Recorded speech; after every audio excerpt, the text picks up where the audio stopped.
Hi అండి. ఇప్పుడైతే నేను మీకు ఎంతో హెల్తీ స్నాక్ రెసిపీ చూపించబోతున్నాను. అవే శనగ గుగ్గిళ్ళు. ఈ శనగ గుగ్గిళ్ళు రెగ్యులర్గా తింటే హెల్త్కి చాలా మంచిది. పాలలో కంటే కూడా ఎగ్లో కంటే కూడా దీనిలోనే పోషకాలు ఎక్కువ ఉంటాయి.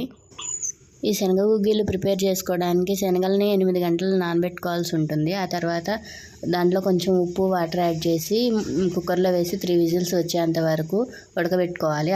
ఈ శనగలు తాలింపు పెట్టుకోవడానికి మనము ఉల్లిపాయలు 2, పచ్చిమిరపకాయలు తీసుకొని సన్నగా తరుక్కోవాలి. ఈ ఉల్లిపాయలు, పచ్చిమిరపకాయలు వేస్తేనే మంచి స్మెల్ వస్తుంది తాలింపులోకి. ఆవిరిపోయిన తర్వాత కుక్కర్ ఓపెన్ చేస్తే ఇదిగో గుగ్గిళ్ళు అయితే ఈ విధంగా మెత్తగా ఉడికిపోయినాయి. ఈ తర్వాత నీళ్ళలోంచి వేసుకోవాలి.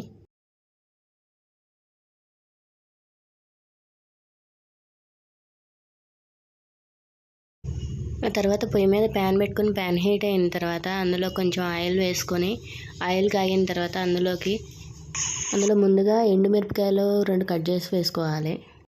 ఆ తర్వాత ఆవాలు, జీలకర్ర, ఇంకా కరివేపాకు, ముందుగా కట్ చేసి పెట్టుకున్న ఉల్లిపాయలు, పచ్చిమిరపకాయలు వేసి వేయించుకోవాలి.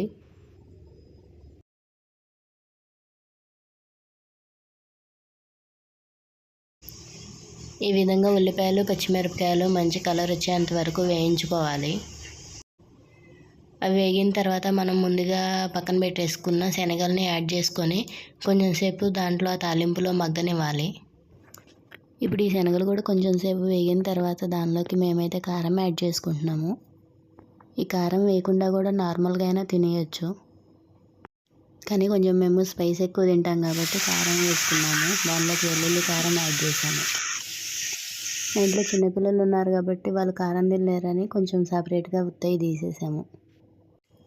కారం యాడ్ చేసిన తర్వాత ఇక 1 మినిట్ ఉంచి దించేసుకోవచ్చు. అంతే, ఎంతో హెల్తీ స్నాక్స్ శనగ గుగ్గిళ్ళు రెడీ. వర్షాకాలం ఇవి తింటే చాలా చాలా బాగుంటుంది.